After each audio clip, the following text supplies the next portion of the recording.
Nalu FM Finance Podcast. Insight into the financial markets. But first, a word from our founding sponsor. Are you missing the sun? Always wanted to go to Hawaii? Go to hallecapri.com. Hi Athan, thank you very much for taking the time this afternoon. I'm here with Athan Tolis, President of Bonds Goggle, Inc., also known as Actium Liquidity Partners. Let's jump right in. Risk and return usually means higher interest rates or coupons imply a higher risk. Is this why the US has higher coupons or interest rates than Europe? Or is this just because the US is desperate for money and needs to compensate the investors for that? Well, the easy answer to your question is to observe that the central bank in Europe has lower administered rates, negative rates, and that is a guide for the rest of the curve. But there's obviously more to it than that. You can sit and observe how equities markets have done the last couple of decades, and European equities markets, depending on which one you choose to look at, peaked 20 years ago, 10 years ago. Germany is a little bit better than that, but it's the exception. US stock market is within 3% of its all-time high that happened 2 months ago. So it isn't entirely out of order that people who buy European securities should have lower expectations on return than people who buy American securities. The other thing to keep in mind when we're discussing bonds, and more so risk-free government bonds than other bonds, is that people aren't necessarily trying to optimize the return. The people who buy them may be squeezed into buying them. They might be squeezed into a corner solution, if you want. So what do people buy govies from? What drives the need to buy them? Sovereign wealth funds might own them, or they might be owned by foreign central banks for their reserves, or the need to own them might be driven by the fact that you need to stick collateral in some derivatives exchange, or you could be a pension fund with stipulated requirements for duration. So between all of that, it isn't unthinkable that the demand for government paper is higher than the supply, and that has the effects that you see on returns. And at the current point, once I look, correct me if I'm wrong, but when I looked at it, you can buy basically US Treasury bonds and asset swap them into sterling and still get a better return than your UK government bonds. Absolutely. That's actually, that segs into an observation we made the other day, and it's the fact that the higher administered rate in the US may actually be sucking investment into the US from the rest of the planet. And all those people who are actively asking for the Fed to cut rates may discover that money's no longer moving into the US as fast. I wouldn't want to be the guy who's trying to sell CP for General Electric should the American rates come down. We could observe quantitative tightening from the private sector. I'm not saying that's going to happen. I'm saying it's something to keep in mind. Fair enough. I come from the equity or equity derivative side of the business, and while you come clearly from the interest rate side or bond swap side, what do you think the fundamental difference are on the way you see the world versus it's called the equity side? Besides that, you think in basis points are an annual reoccurring thing, and people think it's a one-time upfront. Yes, that's something we discuss very often. More seriously, the fundamental difference from a trading perspective is the fact that bonds largely move together. You can hedge bonds extremely well with other bonds. As a bond trader, if you're looking to precisely get out of what you get given by your clients, you're making a big mistake. Part of the job description, if say you're a bond market maker, is to run a portfolio. So, long story short, the nearest thing to a bond trader on the equities trading floor is actually the equity options trader. He does not go hedging every strike and every expiry. What he does is he gets out of the underlying as quickly as he can, and then he runs a book. So a vanilla bond dealer is closest to an equity derivatives dealer more than anything else. Except in bonds you have much better liquidity, and that's the difference. The other difference is the guy who trades equity derivatives has a degree in finance. The guy who trades the bonds probably was a quarterback or something. So that's the other fundamental difference. Possible. Now, there's a lot of people out there who think they know what's going to happen next, or opine also what just happened, and called economists. And Warren Buffett himself says, we shouldn't listen to it. Or I think he strongly said, show me a rich economist. I don't think they ever got it right. But should somebody listen to economists? How do you cut through the noise that's out there? How do you go about it in the sense? How do you determine what you listen to and what not to? When you say economist, I presume you mean sell-side economists, not go through the works of famous economists in the past, right? No, yes. Maynard Keynes, so no. Yes. I actually think it's a good investment to follow them, but it's an investment. You cannot read them here and there because, like you and me, they have strong fundamental beliefs that they like to cling to. So, we know each other for a very long time, and you know me to be a bear. When you and I have a chat, from the beginning, I'm going to tell you something bearish. So you're listening more for the tone of my voice than anything else. Exactly the same way, if you're following a sell-side economist, your duty is to follow this economist often and try to figure out which way they're leaning relative to the past. But yeah, there was, for example, a golden age when Stephen Roach was editing the economics for Morgan Stanley, and it was El Gabach and Andy Sai. And I followed that. That was my Bible at the time. I loved it. But you have to keep in mind that, in the words of Rosenberg, it's very difficult to be a bear when you have the bull on your business card. So context is important, and you need to follow these people closely. Otherwise, you really don't get anything. You need to listen when they change their tune, basically. Yeah, that's key. Yeah. Okay. Jumping to the next one, sort of, we're always on the news, is central bankers. They always seem to get it wrong, or in the sense, can they ever actually get it right? And nobody ever said, this or that one got it really right. They always get it in the neck, in a sense. Is that comes part of the job, or is it, can they ever get it right? See, I actually happen to believe that central bankers have delivered enormously, but they have delivered to the people who matter to them. And the people who matter to the central bankers are the class of asset holders, people who own assets. Can you define it a bit better? What the asset?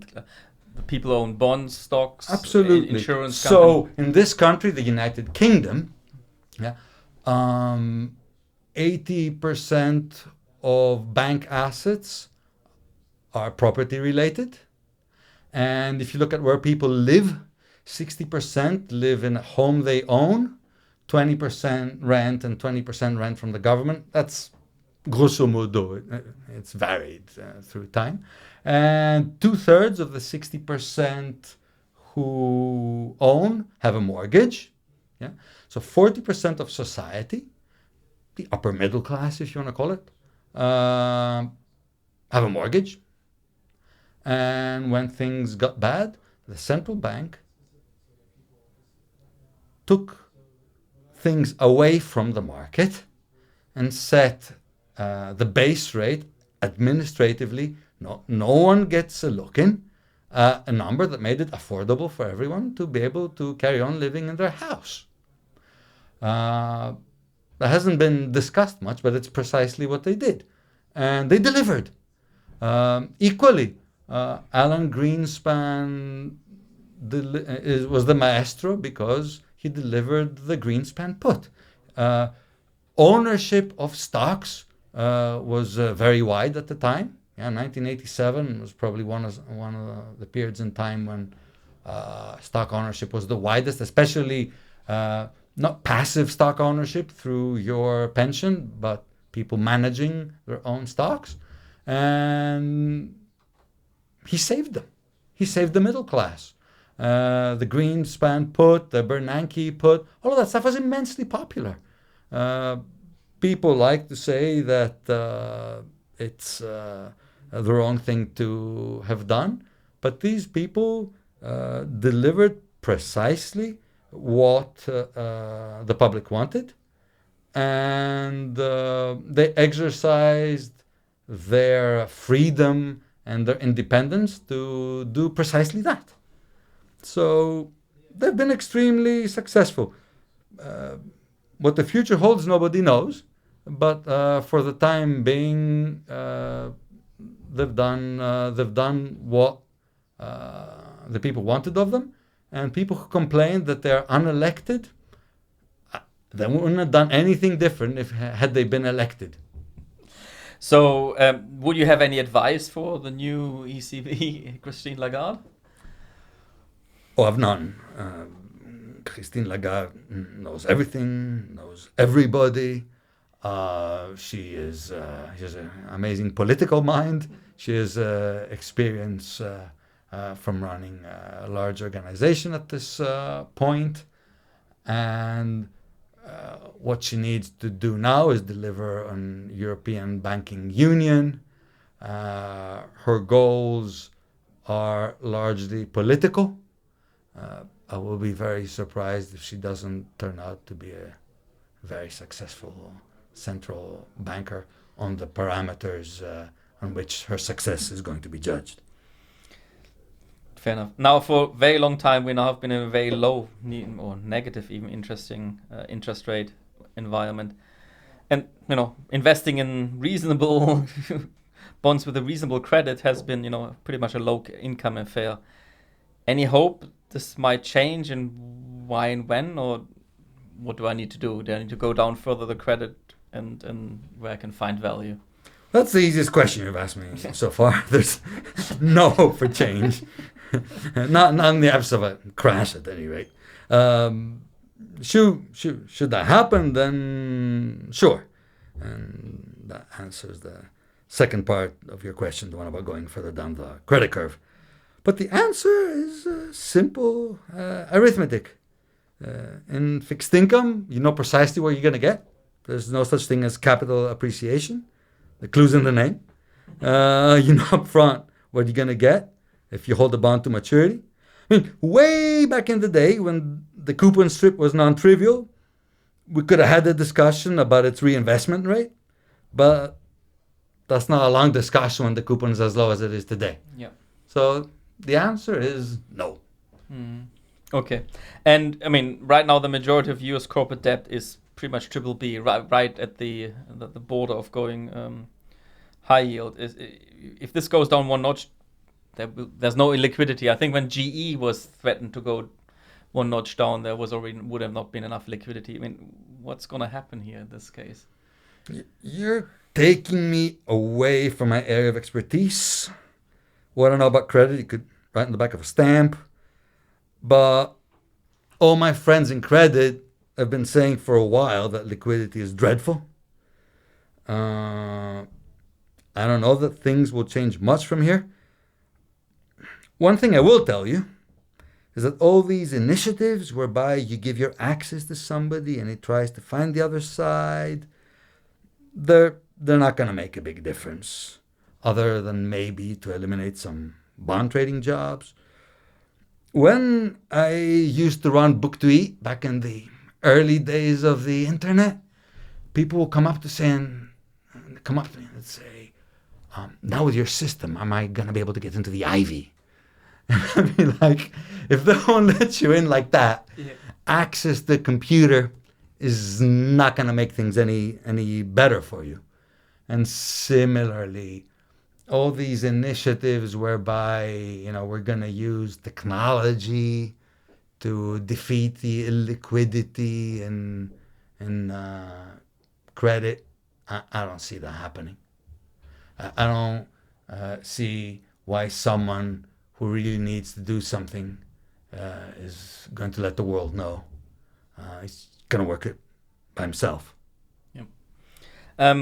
And one of the last questions, a little bit also coming back to the use of technology or how you approach managing a portfolio. How much can one, in such a low environment, and which pretty much all, trading around the same thing, how much can you add in actively managing a bond portfolio versus just passively index tracking? So actually, that's something that is a very important part of what we study and what we do. So thanks for asking that question. Depending on the index you're trying to beat, and before the increased costs in dealing, you can get anywhere between an extra 15 basis points or up to 100 basis points non-leveraged. And if you're running both longs and shorts, you can double that. So that's the one sentence answer. Obviously, the caveat about dealing costs is an enormous one. You take that out, kind of like negates the whole issue. We've done an obscene amount of simulation, and the main thrust of our work is in the field of identifying what those trading costs ought to be and what they turn out to be. We've concluded that for markets where there are, a couple hundred bonds to pick from, like US Treasuries, you can get away with monthly rebalancing, and you're going to outperform by amounts that are significant and add up over time. You try to do that in South African bonds where there's two issues, there's not much you can do. You will bleed money.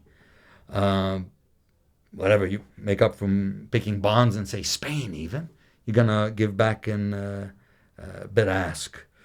I'd add here, and it's probably a controversial point to make, I think the most natural players to run bond portfolios are dealers. And the reason is they get paid to deal. Yep. The issue, of course, is you would need to trust them, not to be naughty. And that's where I think technology has a lot to add. If they can prove to you that you've been dealt with algorithmically in a fair fashion, then you might be comfortable with them simultaneously running some type of index. And that's technology that we're developing, actually. Fantastic. Last question. Always ask everybody, do you have any up to 3 favorite finance movies, like Wall Street or any other one? Or Yes. Wall Street, I like now that I've grown up. But when I watched it, I didn't like it at all because I was in awe of Daryl Hannah, and she's made to look old and used, and I didn't like that at all. My favorite would have to be Trading Places, because that's just a funny movie. It's a tremendous movie. And if you want the Wall Street type of selling your soul to the devil, you should just go to Source and watch Klaus Maria Brandauer and Mephisto and be done. That's my view. So Trading Places, that's my favorite. Fantastic. Thank you very much, Athan. Thank you for having me. Nalu FM Finance Podcast. Insight into the financial markets.